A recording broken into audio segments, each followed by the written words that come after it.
Good afternoon, everyone. I'm David Blight, the director of the Gilder Lehrman Center. This is another in our occasional and many GLC at Lunch Wednesday talks. This time, one of our visiting fellows, Cassia Roth. I want to first thank Ira Jaffe from the Macmillan Center for helping set this up and choosing today's music, which I believe was Cuban, I'm told, but that's fine. At least it's Latin American. That's good. Anyway, thank you, Hira. Great pleasure to welcome Cassia Roth, a major and distinguished scholar of Brazilian history. Cassia grew up in California and will be heading back, making her way back, as they might say, to a new position next year at UC Riverside. But she's currently associate professor of history at University of Georgia, where she's taught for some years. Cassie did her PhD at UCLA, so kind of going home in that sense. She's also held a Fulbright in Brazil, a postdoc position at the University of Edinburgh in Scotland. She's also doing, or has finished, I'm not sure, a master's degree in public health at UGA as part of this research that she's involved in. That takes time and courage. Her first published book was in 2020, entitled A Miscarriage of Justice, Women's Reproductive Lives in Law in Early 20th Century Brazil, which won the prize for Latin American history at the Southern History Association. She also won a significant prize from the Berkshire Women's History Conference for the best article in 2018, entitled From Free Womb to Criminalized Women, Fertility Control in Brazil from Slavery to Freedom. She works in this field of Brazilian history and women's history and slavery and medicine, those combinations, and we're thrilled to have her here. We've had a long tradition of scholars, both from Brazil and who study Brazil from within North America, and Cassia joins that tradition. For those interested out there and anywhere near New Haven, there is a major conference, a one-day tribute conference this coming Saturday in Luce Hall in the Yale campus to honor Stuart Schwartz, longtime historian of Brazil and many other things Latin American here at Yale and elsewhere. A treasured colleague, I must say, who has helped us out here at the GLC, playing conferences, et cetera, and even host some of our good folks we had from Brazil. So I just wanted to announce that it's Saturday, this coming Saturday. I believe it starts at 9 a.m. in the Luce Hall Auditorium. So Cassia, over to you about breastfeeding in 19th century Brazilian history from slavery to freedom. Welcome, Cassia. Thank you so much. Thank you for that wonderful introduction. And I'm just going to share my screen. So let's see if I can do this correctly. And I'm hoping that you all can see my PowerPoint. I'm assuming yes, maybe I could get a thumbs up or a confirmation. Awesome, thank you. Okay, so before I start, I just want to give some thank yous to Ira Jaffe again for the technical support, but also Michelle Zaks, Melissa McGrath, Dave Shabramam, and David Blight at the GLC, who have been so welcoming to me and have made my fellowship here really a great thing. So the talk today is going to explore the practice of enslaved wet nursing in 19th century Rio de Janeiro, Brazil, which was at that point then the country's capital city and also its political and economic center. So let's see if I can go through the slides here. So just to orient everyone who's listening today, here are two maps. of Rio, which is located in the southeast of Brazil. So Rio is both the name of the city, which is highlighted in red on the map on the left, as well as the province, now state, that surrounds it. But in this talk, when I say Rio, I'm really just talking about the city itself. And then at the bottom right, you have a map from 1820 of the city center, right? So this is where a lot of our talk is going to take place today. Okay, so let me start with a few examples. So advertisements for wet nurses, or women who breastfed other people's children, appeared almost daily in the city's newspapers. So just one example is from November 13th, 1827, and you can see that here on the screen. Rio's main commercial newspaper, the Jornal do Commercio, printed the following advertisement. So, quote, "For sale, a Black woman with very good milk, with a child of 1 year, or without it. The Black woman is of a good temper and does not have any skills except for manual labor inside the home." And you can see here where exactly this ad came from, the larger newspaper sheet. So let's fast forward about 5 decades to January 10th, 1880, and a similar advertisement appears in the exact same newspaper. So, quote, "For sale, 2 wet nurses from their first pregnancies on the São José Street, number 22 basement." And just, you can note here the difference in the physical structure of the advertisement page in the newspaper over the course of the 19th century, right? More complex, there's more advertisements, there's fonts of different sizes, etc. So these advertisements are curt, right? They don't address if and how the wet nurses' infants had died, how they felt about their impending separation from their living children, if they had them, or their attitudes towards the prospect of nursing someone else's child. But together, they do demonstrate how Brazilian enslavers profited from the milk of unnamed enslaved women. And so this is a staged photograph from 1870 from Salvador da Bahia, which is a city in the northeast of the country, so not Rio. And we can see, though, that there's an enslaved wet nurse with a white child. And so perhaps we can imagine that some of the previous advertisements would have resulted in a situation like this, right? We don't know the nurse's name, and the title of the photograph is only "A Nanny with Child." So this talk and my larger research project builds on a rich historiography of gender and slavery in Latin America. And I've listed quite a few names because there's such a great body of scholarship to build on. But it also relies on both Black feminist theory on race and reproduction and econometric histories of demography in the Americas. And these are often not put in dialogue with each other. But for many historians of gender and slavery, they argue that gender is a crucial variable to understand the development and contours of economic markets, something that is often overlooked in the historiography of slavery and capitalism itself. So I know this screenshot is probably not the best. It's a blurry screenshot of an Excel spreadsheet. But just to give you an idea of what I'm working with, in this talk, I'm relying on a close reading of a data set in progress that I designed and am constructing. And I want to thank here students of mine who have worked on the data set. So Terrell Orr, who's a PhD candidate at the University of Georgia, Rolando Rodriguez, who did his master's with me at UGA and is now a PhD student at UCLA, and then Neely McCommons, who is an undergraduate honor student at UGA, have all helped me in contributing to this data set. So it's titled the Rio de Janeiro Wet Nursing Data Set, and it comprises a sample of advertisements for wet nurses for 19th century Rio, which is extracted from the city's main commercial newspaper, the Jornal do Commercio. And the newspaper itself is digitized and text searchable on Brazil's National Library website.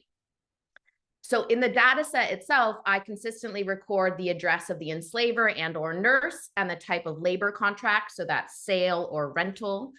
And when also available, I record price, the wet nurse's demographic and personal information, so name, skin color, legal status, civil status, age, nationality, her reproductive history, So parity, or how many children she's had, and her postpartum timeline, or how long has it been since she's given birth, and textual observations on her wet nursing capabilities. So the quality of her milk, the emotional care of children, her physical and behavioral attributes. And we saw some of this in the examples with which I started the talk. I also record if she was advertised as providing any other additional domestic productive labor, so washing, cooking, cleaning.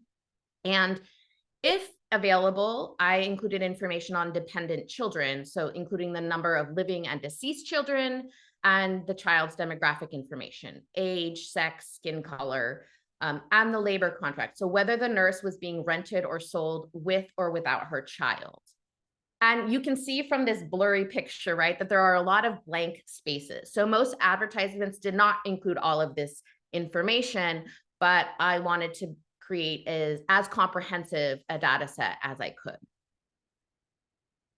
So an open access sample was just published in the Journal of Slavery and Database Preservation.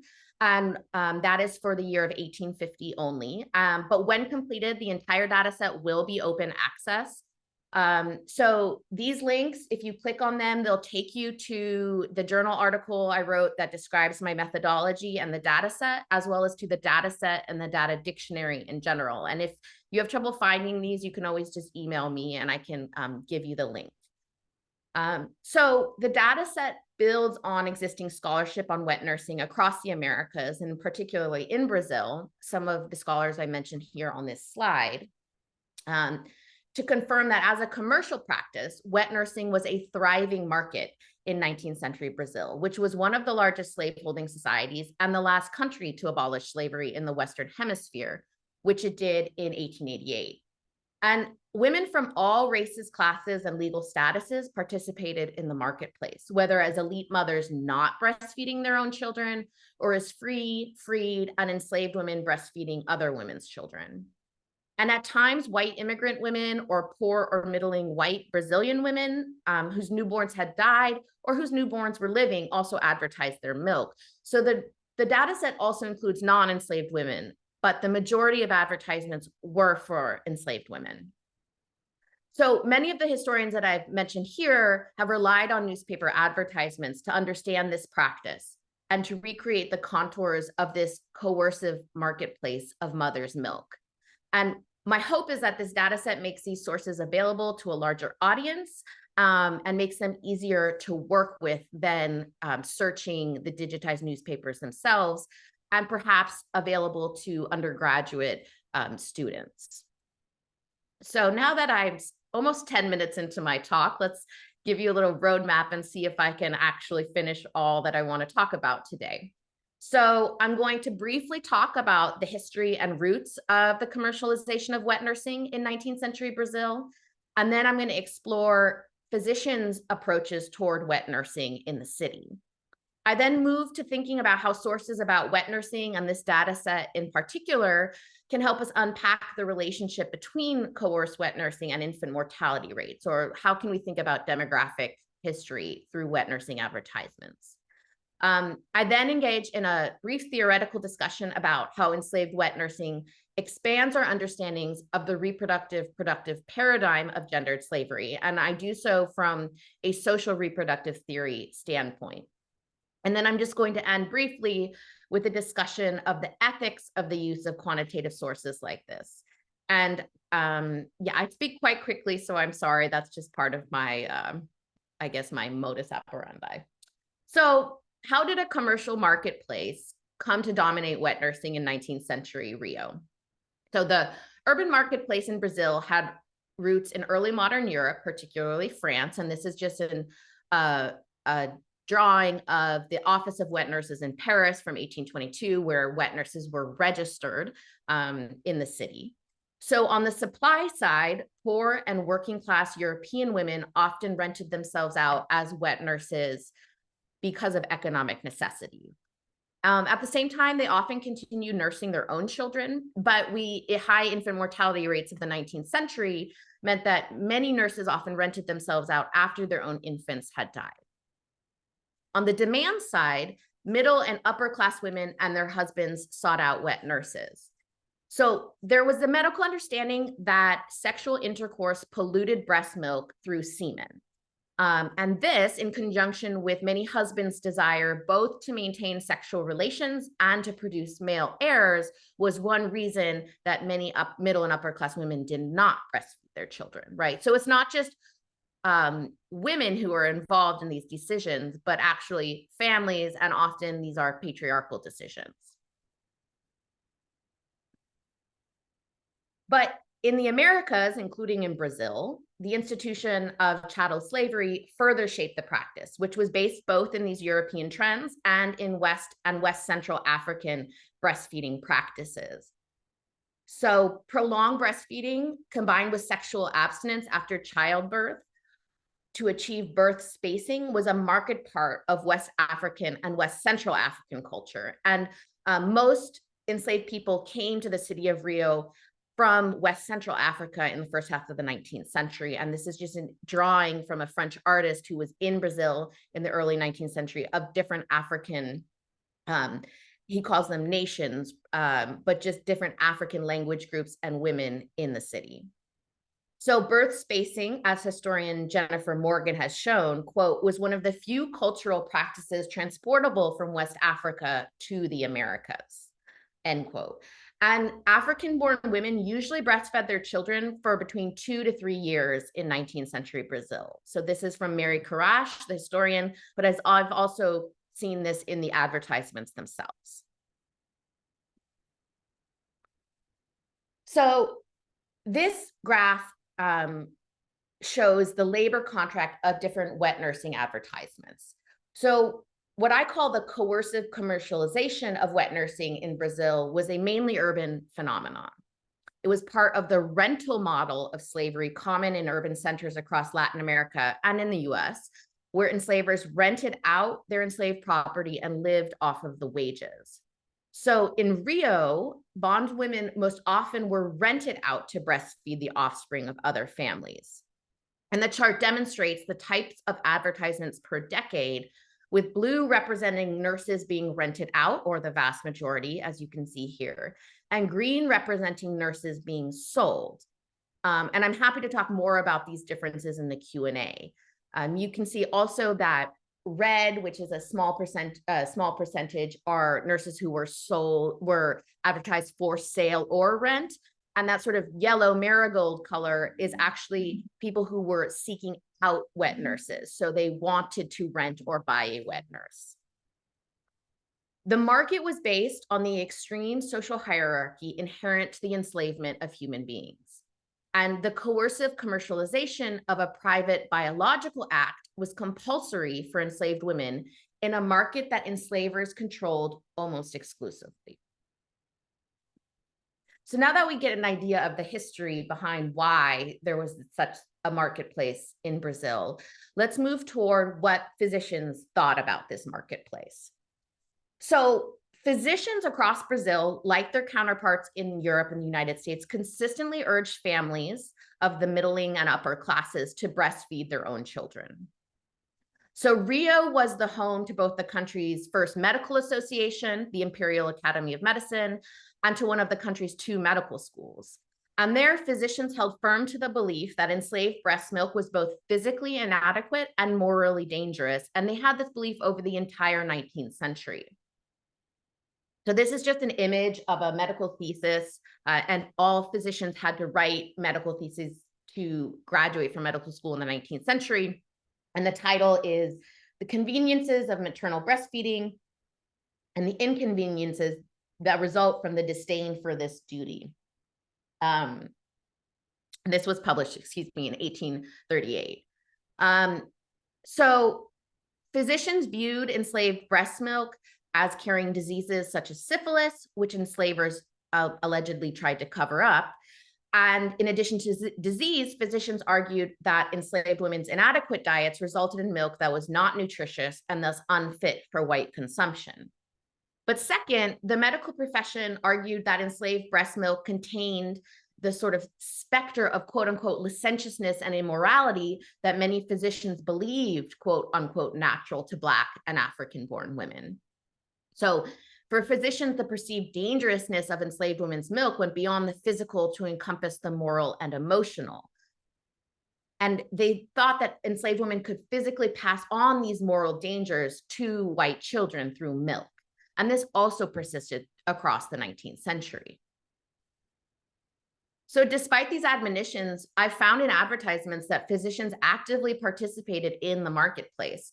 So this is an advertisement from 1832, and a physician who operated a maternity clinic in the city was selling an 18-year-old enslaved wet nurse who had been born in Brazil. And he cited the location of his maternity clinic in the ad and advertised her quote unquote very good milk of 8 days, her knowledge in caring for children, and her outstanding health. And he also mentioned that the unnamed girl knew how to sew, wash, and iron. And in a second for sale notice, which appeared about 2 weeks later, he mentioned she was quote unquote without offspring, sem cria. And perhaps during this 2-week period, her child had died. Another advertisement from January 1841, or about a decade later, rented out a Black enslaved woman who had just given birth to her first child. And the address of the advertisement, let's see here if I can get my slides to work, was none other than the Imperial Academy of Medicine's headquarters. So clearly physicians were profiting from this practice, even if they publicly admonished it. Notwithstanding consistent medical prescriptions against enslaved wet nursing throughout the 19th century, the sheer number of advertisements in one newspaper in one city alone demonstrates that the middling and elite Brazilian population relied on the practice to nourish its children. So this is just showing my data set in progress, and I have currently notated data for the years 1827 through 29, 1830 to 33, 1840 and 41, and then 1850, 1860, most of 1870, and the beginning of 1880 for almost 13,000 entries. And I believe the completed data set will have roughly 30,000 entries if I ever finish it. That's a great question if that will ever happen. But I'm happy to talk more about my sampling strategies in the Q&A if we have time for that, or if people are interested. So how can this kind of source tell us about enslaved demographics? So commercial wet nursing often occurred at the expense of enslaved children. And so the data set highlights a larger historical trend, which is the demographics of Brazil's enslaved population, itself tied to gradual abolitionist timelines of the 19th century. So first, we just need to mention, I need to make clear that we must remember that slavery was maternally inherited in the Americas, right? Partus sequitur ventrum. So biological reproduction could reproduce an enslaved labor force, or any child born to an enslaved woman was enslaved. The father did not matter in this situation. So prior to Brazil's first legislative attempts to abolish the transatlantic slave trade in 1831, scholars have shown how the enslaved population was mainly reproduced in the country through imports and not biological growth, although there are some regional and temporal exceptions.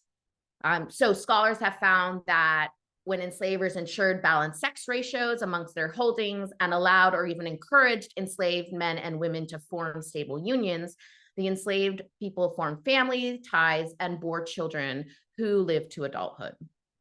But formal Catholic marriages were uncommon, and even unofficial enslaved unions were only common on large plantation holdings. So in addition, high mortality rates, particularly among infants, more often outpaced fertility rates. So historians have linked infant mortality in the 19th century to poor nutrition and hygiene, and both epidemic and endemic disease.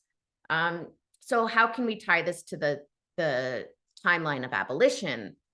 So after 1831, which you can see there was the first attempt to end the transatlantic slave trade, enslavers did not actually have to worry about the impact of demographic trends on their future wealth, as the illegal trade continued almost unabated for another 20 years. In 1850, the Brazilian government definitively ended the trade. And then in 1871, Parliament passed the law of the free womb, which conditionally freed children born to enslaved mothers. So my current book project, of which this talk is a chapter, is exploring enslavers' attempts to control enslaved women's reproduction, and more importantly, enslaved women's own reproductive actions and lives over the entire 19th century, looking at changes before and after these important inflection points.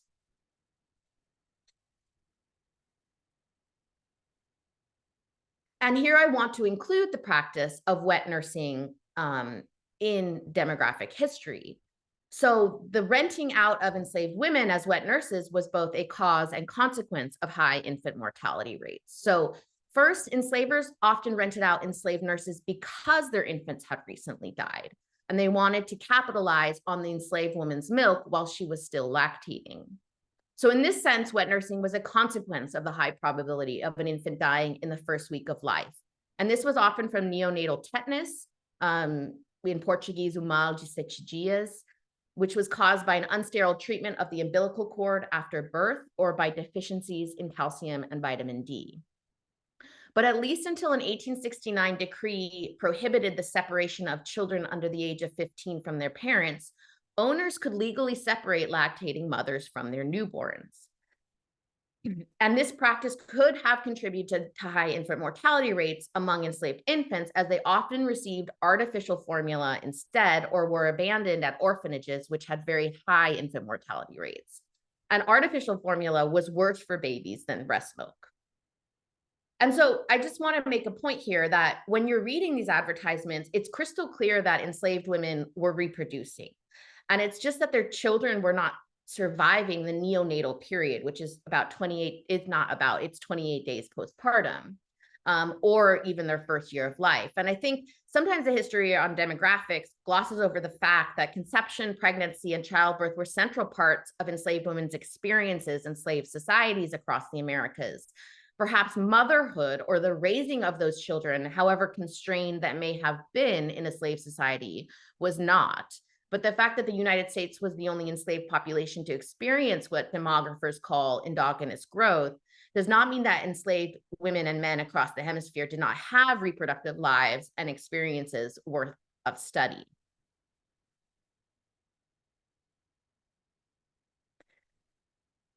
But most advertisements never mention the enslaved infant. And so these infants, which we have another picture of an enslaved mother and her child without any names, these infants were, to paraphrase historians Sasha Turner and Maria Elena Machado, quote, nameless ghosts hovering between the lines.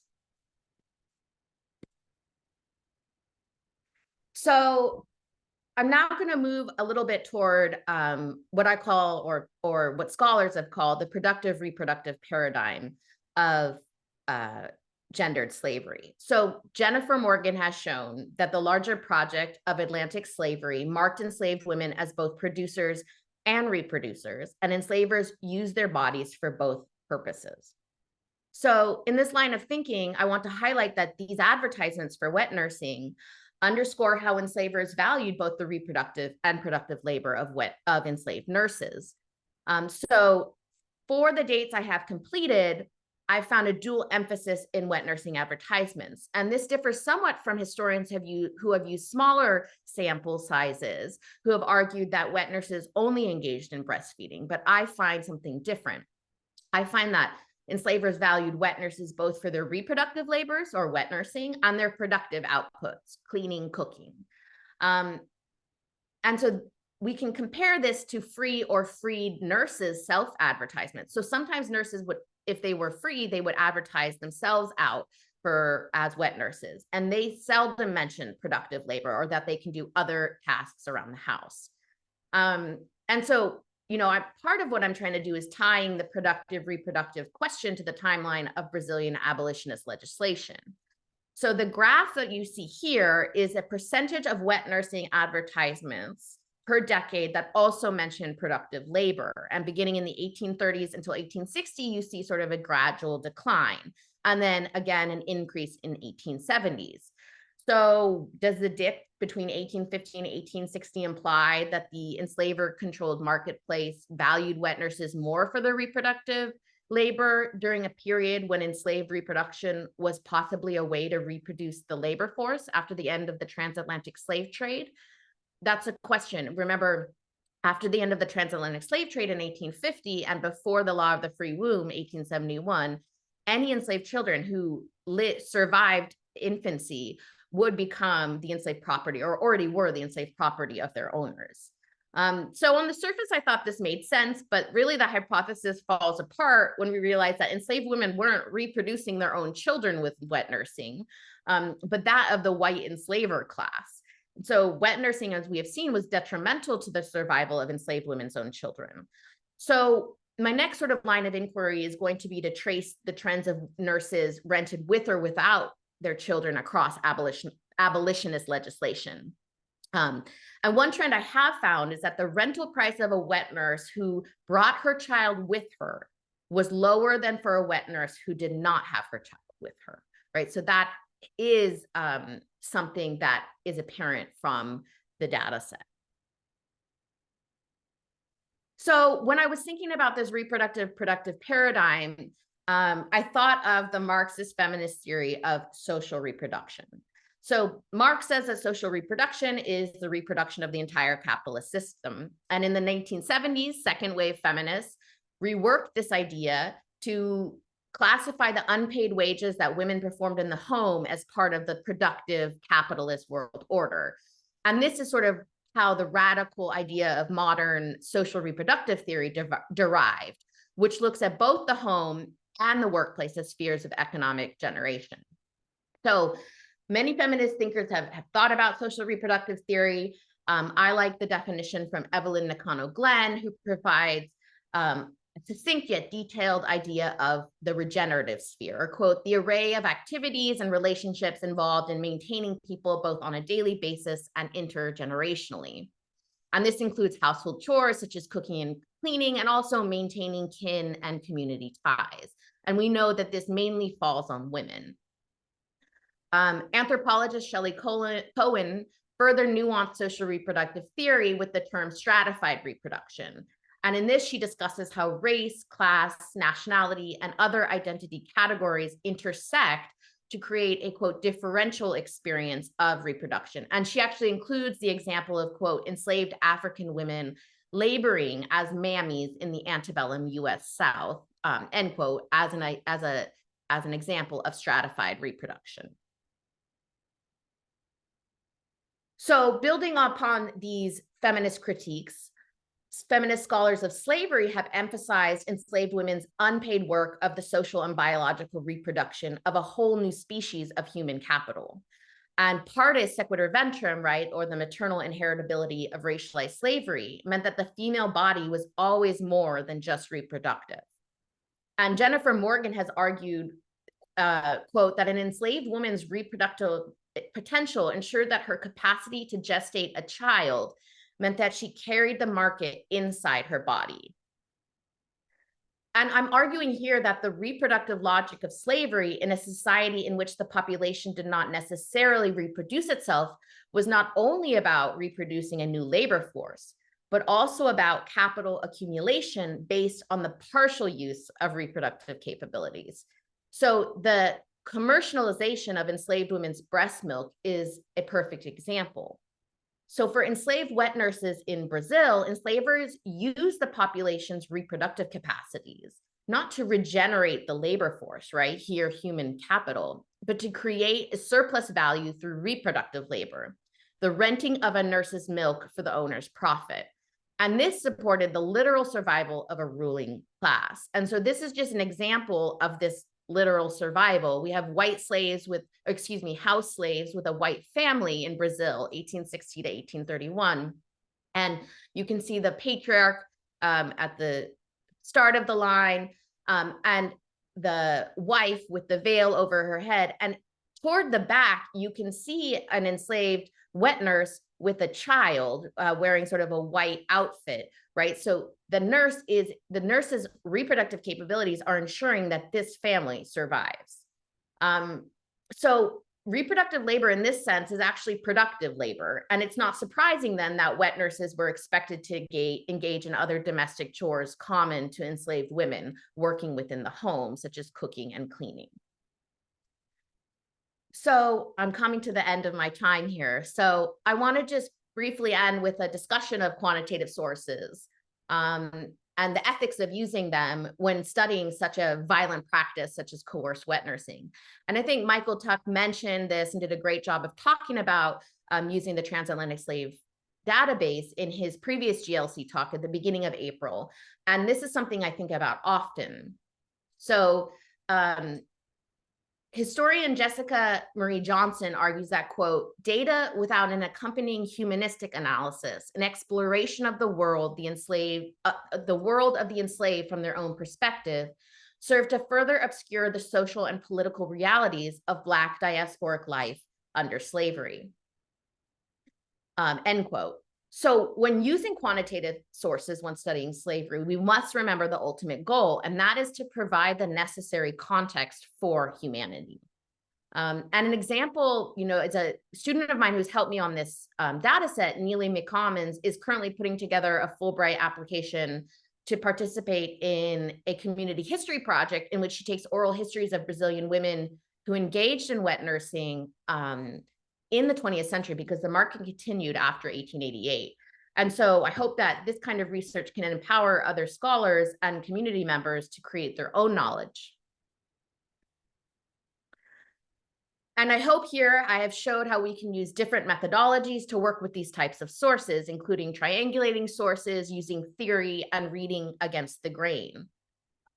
It is incredibly difficult to understand enslaved wet nurses' life trajectories, their desires and emotions. And the data set includes nurses' names when available, but this practice was not the norm. So for example, of the nearly 13,000 advertisements I have so far, only 11 included the first name of the enslaved nurse. And this often came from runaway slave advertisements of wet nurses who ran away while being rented out. So let me just read them here. We have Francisca, Catarina, Maria Rosa, Ignacia, Catarina, Ana, Rosa, Teodora, Maria, Felicissima, and Joaquina. I do want to note, however, that when free or freed women advertised themselves, they also did not include their names, right? So advertisements as a practice did not include names. But as the researcher who is creating this data set, I understand how concerning it is that we still don't know who these nameless girls and women were. And so it brutally underscores how chattel slavery and marking women and children of African descent as property dehumanized them. But a large data set can also give us a glimpse into these women's worlds. And only by carefully scouring the thousands of advertisements can we do this. So in November 1840, the Jornal do Commercio published one advertisement for the sale of a Black African wet nurse with quote unquote very good milk, and whose 5-month-old newborn had died, who still had another older child with her and was being sold with her older child. And the reason for this sale was, quote, is that she, the nurse, asked for it, end quote. And so here, both tragedy and strength appear in this unnamed woman's experience of motherhood and reproduction. Her newborn infant had died, but her surviving older child was being sold with her. And moreover, this enslaved woman had asked her owner to sell her. And the power dynamics and intimate relationships behind this demand and her enslaver's acquiescence remain hidden. But the enslaved woman's request, one of the only ones I have found so far in an advertisement, demonstrates how she retained her humanity, even in the adverse social conditions in which she lived, reproduced, and mothered. And we can hope and imagine others did as well. So with that, I say thank you, and I open it up to questions. I'm not sure, should I stop sharing my screen or? Yeah, I think that's probably the best, and then Okay. they can see you better. Great. Thank you, Cassia. My goodness, you have a great deal going on in this talk and this whole project. You've got a incredible, I would say, ingenious use of advertisements, and that must have taken painstaking research to get to the numbers you're at. And if you get to 30,000, that's an almost unbelievable sample. But then you've got a legal story here. it's extraordinary that long trajectory of Brazilian emancipation goes through so many stages, and again, your subject is a window into that. You've got a labor story. These women were valued for their productive labor as well as reproductive labor. And then, man, you have a market story. Good Lord. And then finally, this ethical story about the use of the numbers. Welcome everybody's questions out there, and we've got a bunch in already, but can I actually start with that last point, and then we'll get to a whole variety of other questions. The ethics of using data and numbers about everything from the slave trade to slavery itself all over the Americas. In fact, the numbers issues in the study of the Holocaust have also been a deep concern in scholarship. But I'm wondering if you could just focus on that a little more. I mean, there have been some sometimes fierce criticisms of the David Eltis project, the Slave Trade Database, the Voyages project. I should say the late David Eltis, he recently passed, and his work was so important to all of us. And you made that point that others have, that unless we find a way to humanize all these numbers, if it's by names, although that doesn't do it, you showed only 11 names. How do we do that? And what do we, I mean, I guess I want to say partly what Michael Tuck said, how would we have done this otherwise? I mean, the numbers actually opened up a vast world of understanding the slave trade, for example, all kinds of demographics and routes and origins and demarcations and embarkations and on and on and on. How do we continue to reach this humanization of people who were property beyond the numbers? I mean, one answer is, I'm sure that it's damn hard. But I'd love to hear you reflect on that a little more, because it's been quite an issue. Yeah, I mean, it's a great question, and it's one I don't necessarily have a definitive answer to, because it's one I think about every day. You know, when I started the data set, I wanted to provide a better understanding of wet nursing. And it's great to have examples, right? But can we really understand the examples if we don't understand if the example is part of the norm or an outlier in some sense, right? Like we need the context to be able to understand humanity, as I said in the talk. And so I'm not, I think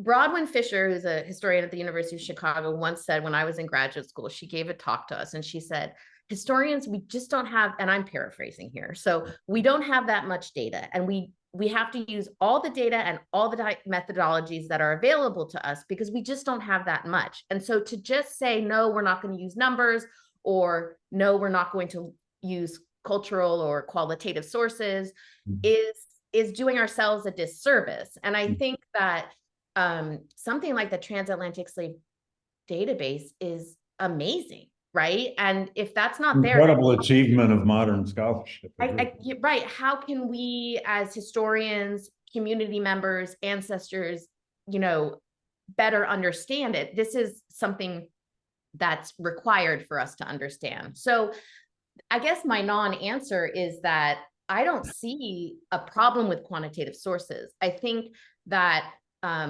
when I quoted Jessica Marie Johnson, she in this article, a really great article about Black digital humanities, she wrote that you have to center the human, engage with ancestors, and with your data sets, and what is the third one? And use various methods, right?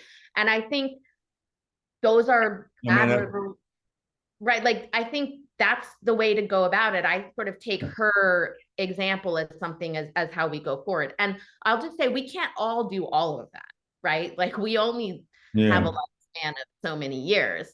And I Right. really think I'm going to die finishing this wet nursing days. But Well, you've gone quite a distance already into, yeah, and it is a hard thing to puzzle out, but just, I can't speak for the audience, but in watching this, that occasional photograph, those stunning photographs, yes, we don't have their names, mother or child, or woman or child, but drawing on photography, drawing on traditions, and Tim Weiskel has some questions here that may get you going in that direction too. But I'm reminded, I mean, I'm old enough to remember all that early scholarship of the 60s, 70s into the 80s, on particularly in American slavery, but also throughout the Americas, where historians learned how to use anthropology, learned how to study folk tales, learned how to study music, learned how to study a people who didn't have written records, but had all kinds of cultural behavior and practices, religion, burial practices, on and on and on and on. And a whole world of scholarship flowed from that for a generation and more. Now, you could say that's easy. That was easier because there were folk tales and there were the spirituals and there was physical remnants of this sort of thing. But here you are digging out the advertisements for wet nurses. Those are documents. Those are amazing documents, and they change over time. But they don't, as you pointed out, between 1827 and 1880, they didn't change that much. They were still using women as they could best use them for their labor, for their reproductive capacities, and so on. So I don't know. There's a politics to this, though. There always is, and a new paradigm is thrown aside and some new one brought in. I don't know. Just wanted to hear you reflect on that a little more. We got a lot of questions flowing in. Tim Weiskel asked several questions about ethnicity. I don't know if you've read them, but he is wondering if you've been able to discern anything about ethnic origins of the women, from whether from in Africa, whether they were Senegambia Basin, Gold Coast, or all the way down to Angola. Any evidence evidence that is reflected somehow in their capacities or expectations about wet nursing. He even mentions, monogamous societies, polygamous societies in Africa, where, some wives were used for wet nursing, some weren't. So what do we know about that? He asked several questions like that. So if that's not easy to discern either, but maybe there is some evidence. yeah. I mean, this is, I think, where I need to do a lot more research. This is on my to-do list. So from the advertisements themselves, there's not a lot of information about ethnic origin. So first of all, I'll say two things. They will say before 1850, they will sometimes say the quote unquote nation, right, which we know is not necessarily where they came from, but really a Portuguese description. They'll say, but they can say Africana, or an African-born woman. Yeah. But not often, because if you remember, between 1831 and 1851, the slave trade is technically illegal to Brazil. Right. So any African woman, of a certain age, let's say, if she was brought as a child, should technically be freed. So it's not really part of the advertisements. And also, I just find that they're more interested in talking about the qualities of the nurse or the qualities of the milk, because you're paying by the word or by the letter. So that's sort of interesting in what advertisers are trying to want to pay for. But I'd say in general, I think one of the ways I'm going to have to look at this and get to the African origins is just looking at the transatlantic slave database and who's coming from where, right? And then going back and seeing those practices in West Central Africa, which is mainly where they women were coming from in the first half of the 19th century, and what were their breastfeeding practices. Those were not any African ethnic differences about polygamy or quality of milk for a senior or a junior wife were not included in advertisements. I haven't found any. So But by that latter period, or even the 20-year period when it's illegal, it's mostly Angola by then, isn't it? yes, Which yes, is a big exactly. region. That's a big coast, but I mean, at least that's a start, because Right. most of the Brazilian slave trade by then is from Angola. It's from Angola, right? So that's sort of, the secondary research that I need to do, because you do not find it in these sources, or I haven't yet found it in these sources. You can sometimes find it in plantation manuals when they talk about different African traditions of breastfeeding, but again, it's pretty glossed over into quote unquote African rather than specific Yeah. regions. But those are great questions and something I'm aware of. So Well, it's a long tradition now in slave trade history, this question of ethnic origin. Vanessa Oliveira is asking about the effects of all this on health, given that the labor of wet nurses without child was more expansive, were masters more likely to rent out women without their infants? And what implications did this have for the health of infants, or the risk of death? I mean, what about health implications of all yeah, of that is a great question. So yes, I can't give you causal relationships because we just can't do that, right? But we it? know that first of all, sometimes, as I said, children died, and that's why their mothers were rented out as nurses. So it wasn't that the renting caused the death, but if the renting was contributed to the death, it's because most likely the infant was being fed with artificial milk. So this could be animal milk, it could be like water and flour. Sometimes they did that. If we're thinking before germ theory, none of this is pasteurized. There's dangerous bacteria, and diarrhea and diarrheal related diseases are actually still a main cause of infant mortality rates in many areas where they're not breastfeeding. So it was just more dangerous to not breastfeed, excuse me, to use artificial feeding than to use breast milk. So probably most of these infants would die from diarrheal diseases caused by bacteria in the artificial food they're using. The other option was that enslavers would abandon enslaved children at the Santa Casa, the orphanage, and Santa Casa had like 90% infant mortality rates. It was very high. So if a child was abandoned, it was most likely to die. And the Santa Casa, which was a Catholic organization, would actually rent out, or would rent their own wet nurses to feed the children, but there weren't enough nurses per child, right? So they weren't getting the nutrition they needed. So it was just inadequate nutrition. That is what happened. And I'll say this, like thinking about quantitative sources again, sometimes I'm like, oh, I can do 50 advertisements in an hour, right? Like, yes, but then I'm thinking like, this is 50, maybe 50 dead infants, right? More or less. So it's actually when I sit back and think about it, it's really shocking. It's still shocking to think about the death rates and then the emotional toll that would have on a whole generation. What meanings are layered into one number, Yeah, Amazing. exactly. So Well, I hope, well, go ahead. Sorry. I was just say, I hope, Vanessa, that sort of answers your questions, but it really Yeah. comes to inadequate nutrition. Well, Katie Trumpener, who is here on the Yale faculty, is asking about this in part. She's asking about the fears surrounding the use of enslaved women's milk. She says, I know that in early modern Europe, there were lingering fears that race itself could be transmitted through milk, and language too. Hence, it's not laughable, but it's amazing. Yeah. Hence, Greek nurses were favored for those who wanted their children to study Greek eventually. Do you find any of those concerns in 19th century Brazil? Also, have you thought about the works of the 19th century Brazilian literature like Machado de Assis, in which wet nurses appear? So those are two different questions.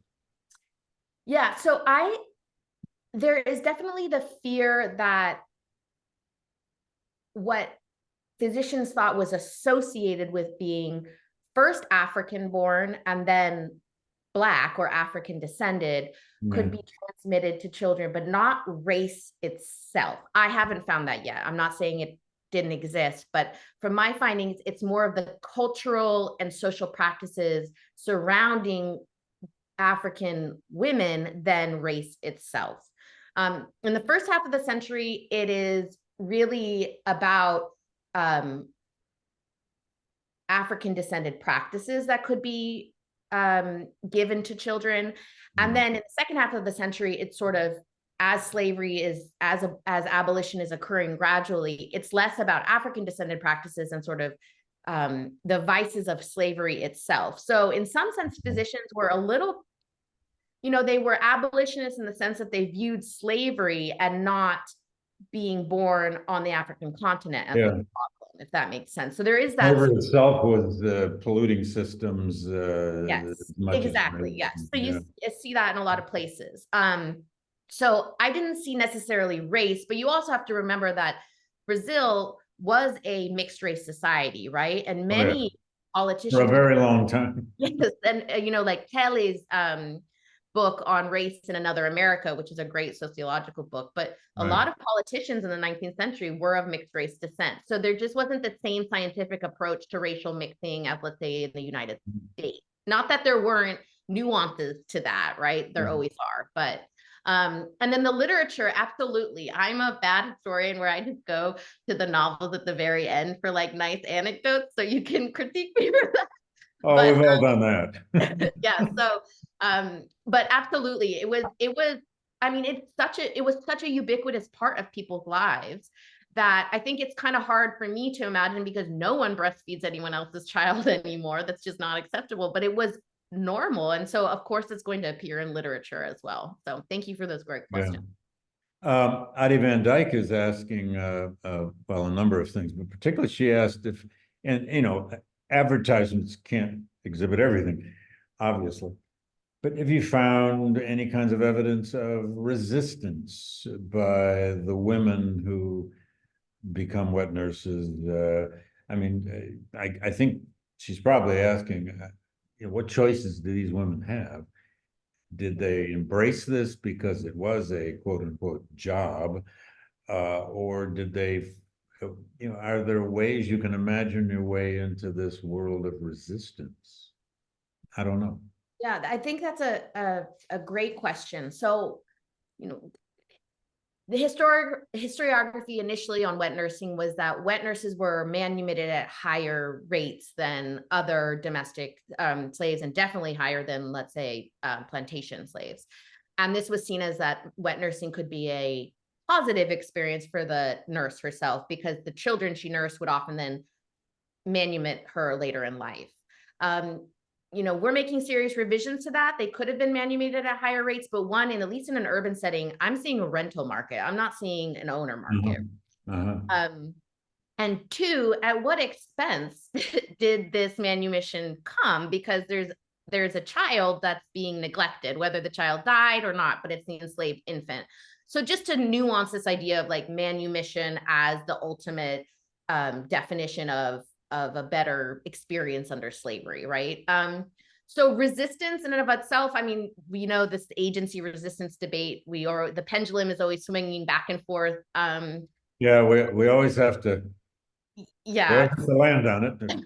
But I think the example I ended with, it really shocked me that a woman was being sold because she wanted to, and it wasn't common for the reason, sometimes they said the reason for sale, but not often. And then also the sort of the most obvious is a form of resistance were runaway advertisements, where enslaved women who had been who were rented out to wet nurse, then ran away from that rented home. So, it's not like, right. Yeah. It's not, wet nursing was part of the urban, or the wet nursing I'm looking at was part of the urban milieu of slavery. And so the sort of resistance and agency would be similar to other, methods performed, let's say, by other enslaved people. So how big was Rio in the middle of the 19th century? I should know this off the top of my head. Roughly. I don't know. Yeah, I think probably around 200,000, and I hope that no Brazilianist is going to But that's a big city in 19th century terms. Yeah, I It's a think major so. ocean port. So yeah, Yeah, maybe I'm like totally off, but let me that's all but right. yeah, I'm just so wondering. someone can critique me in the if they want. Someone will probably within 30 seconds. Don't worry. Terry Marsh has asked a couple of questions, but particularly here one. Uh, are there examples of enslaved children being raised with the children of enslavers? I'm sure there are. And he says he's trying to understand, I guess, the emotional world of those households. I mean, we have to imagine ourselves into that, but do your sources show that? Yeah. So I just to get back, I just did Google, and in 1870 it was 235,000. So I wasn't totally off. You had it. You had Yeah. it. Good. The memory 1850. works sometimes. Yeah. So what I have from the advertisements are, and this is my just preliminary analysis, that more enslaved children were being there's more, sorry, I don't know if it's actually happening or if it's just the advertisements, but there are more advertisements renting enslaved women with their children after 1870 than prior. Right. So is that the law of the free womb? We don't know, right? Is this changing things? But that means that the child is going, the enslaved infant is going with the wet nurse to the home where she's being rented out. So in that sense, they would be in that same home. Maria Elena Machado, who's a historian, has found a criminal case of a wet nurse in, I believe, Sao Paulo state or province at the time, who was wet nursing her own child and then the white child. And she's prosecuted for murdering the white child because she allegedly suffocates it, right? But she said that they were crying and she wasn't allowed to breastfeed her own child until after she had breastfed the white child. So I think that's more evidence of the preference of treatment within a home. So if these infants are being raised in the white home, they are not receiving the same, they are not, there's a preferential treatment for white infants. And I think you could probably say that. It makes sense, right? So I don't know if that fully answers the question, but I think it's the best you can do. yeah. Probably. As we begin to end here, could I just ask you I mean, I know you're in the middle of this project, and you're still developing the research database, but as you begin to narrate and make the arguments,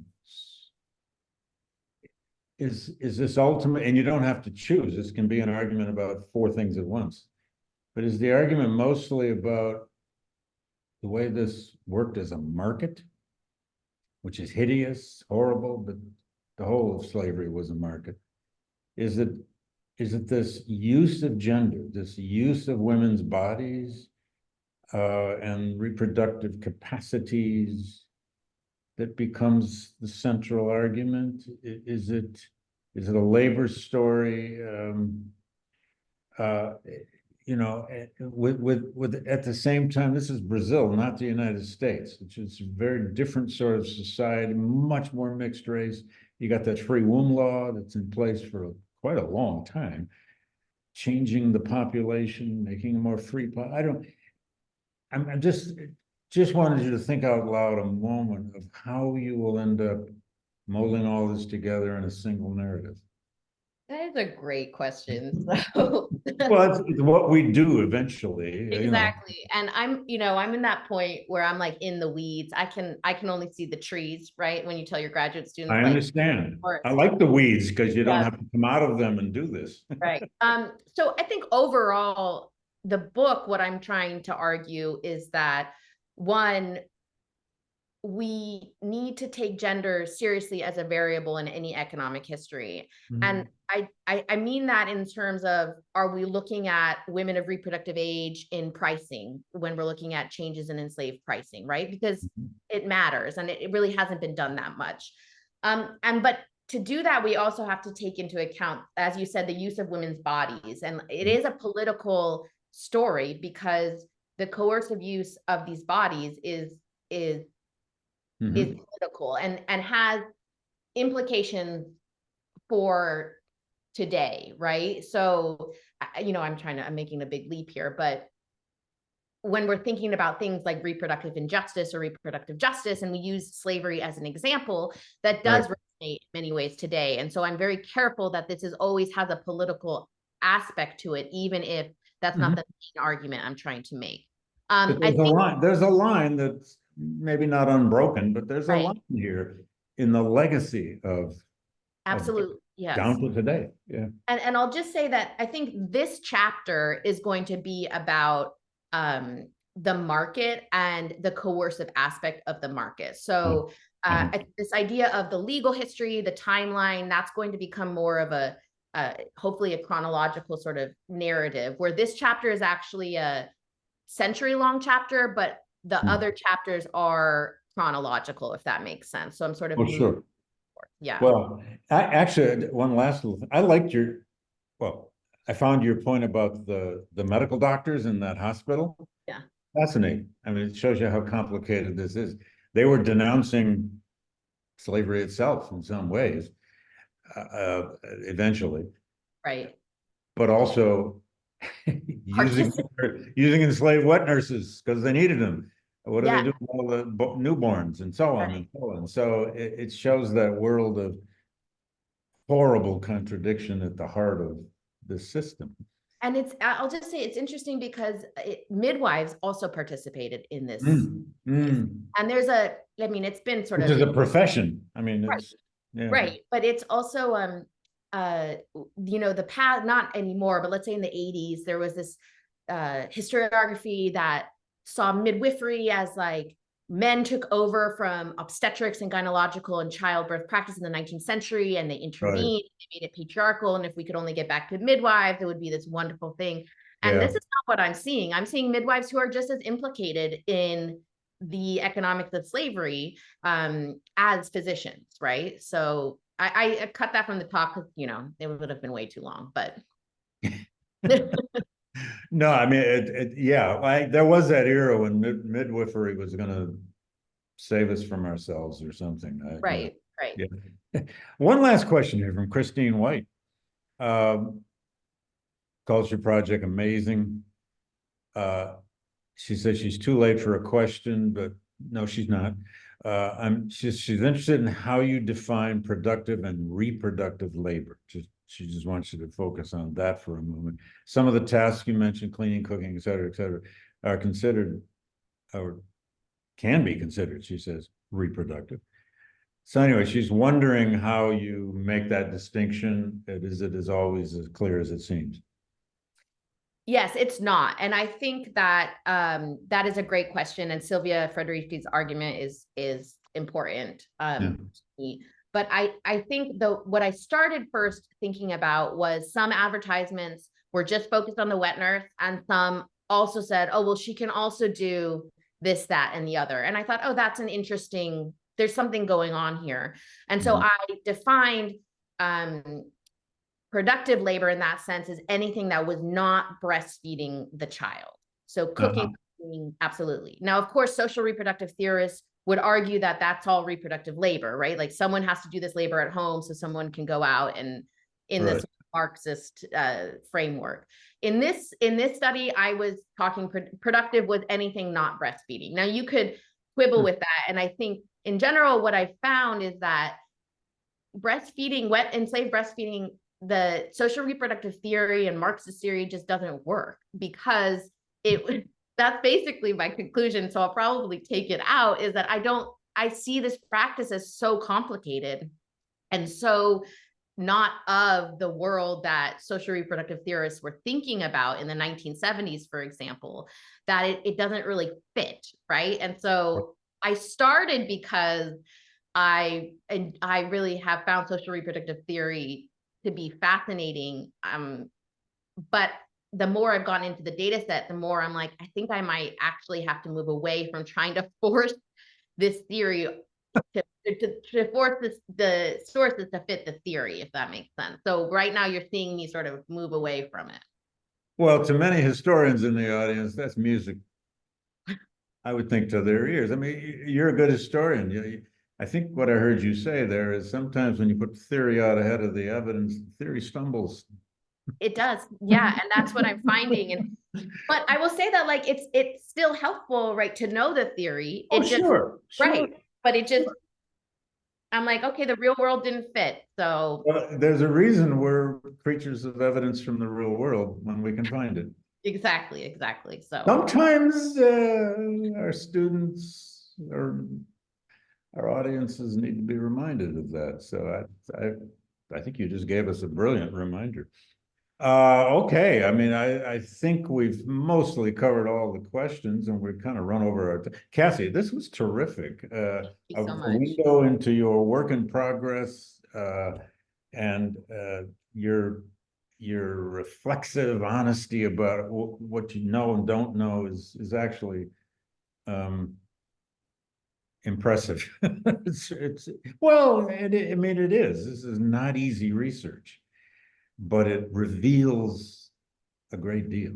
And so continued welcome. I think you still have another couple of weeks here with us. And Yes. thank you for the presentation. It was terrific. And thank you all out there for coming. And we will see you soon for McKinney's presentation. I think that's in 2 weeks. Anyway, okay. Thank you, everybody, and have a good Wednesday. And thanks, Cassia.